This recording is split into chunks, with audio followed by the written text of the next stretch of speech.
Hello guys and welcome back. There has been a ton of theories and speculation around what happened to the Vault Hunters from Borderlands 2 because we still haven't officially seen Gaige, Krieg, Axton, or Salvador, and some people are worried they might not come back at all. So let's break down everything we know so far about Gaige in Borderlands 3 and all the evidence I could find for her. Make sure to follow me on Twitter at HayderHype, and with that, let's get right into it. Okay, so the first thing we have to touch on is the rumors that the previous Vault Hunters have died. This started from a tweet from @BlueBurningRose when a fan noticed in the Borderlands 3 gameplay reveal there were the words, quote, Vault Hunters with 4 grouped together and another 2 next to them, with 4 of the bodies crossed out, which people associated with the 4 Vault Hunters we still haven't seen yet, as I said before, Krieg, Axton, Gaige, and Salvador. And that them being crossed out mean that they were most likely killed, and then people assumed by the Calypso twins. But then it was actually found out that this model of Vault Hunters with the crossed out names was actually a reused art asset from Borderlands the pre-sequel. So they still could be dead, these Vault Hunters that I mentioned, but this is not hinting at anything, and in this gameplay reveal it's just another old piece of art they wanted to use. So the biggest piece of evidence that we have that proves Gaige is still alive and active actually comes from the Borderlands Tiny Tina Robot Tea Party card game. So if you don't know, Gearbox released a Borderlands card game at PAX East, and all of the card game pictures featured some of the newest character designs. So we get an updated Brick, Claptrap, Moxie, and Tiny Tina and Zero. But in the background of the card called Party Foul, the one with Tina and Zero, we also see DeathTrap. And for the most part, he looks the same. The only noticeable difference is the amount of tally marks on his shoulder. In Borderlands 2, there are only 15, so 3 groups of 5. But now it looks like there are an additional 2 marks. Now, we never got an official statement on what these marks mean. Jeffrey Broom, a programmer for Borderlands 2, gave us the only official statement on the marks over at Reddit.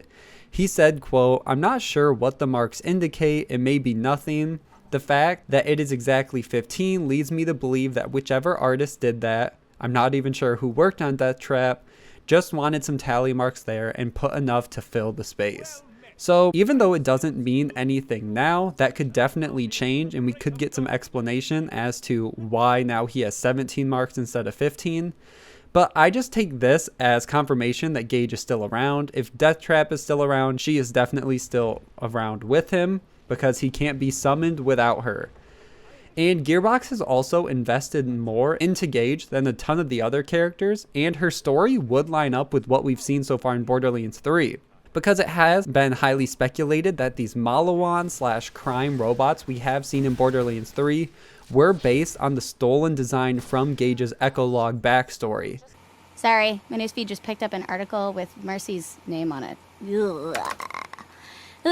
Local student Marcy Holloway has made a technological breakthrough which will change the face of law enforcement forever. No, I don't think so. Her new invention, which she calls the Crime Buster Bot... Wait, what? Hello, that is my design. Marcy ripped off my science fair project idea. Okay, no. Crimebuster Bot will use digistructing claws, thermosonic lasers, and quantum duplication to help law enforcement agencies subdue dangerous criminals? Marcy, what the hell? She completely ripped off my DT design, except instead of using it to stop bullying, she's given it to the galaxy's most corrupt police force. The best look at the robots happens during the Borderlands 3 gameplay reveal event trailer.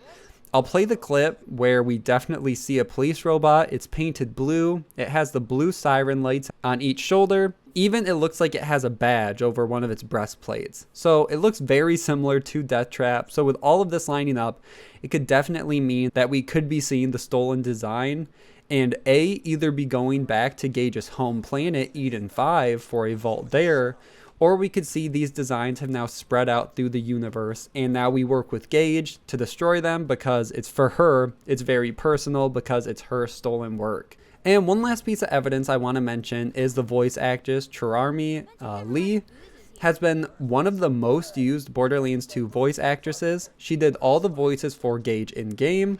She also did this huge Echolog backstory that, from what I played, was only a small clip of the entire thing. And she also came back for the Holodome DLC in the pre-sequel, so a job completely separate from Borderlands 2.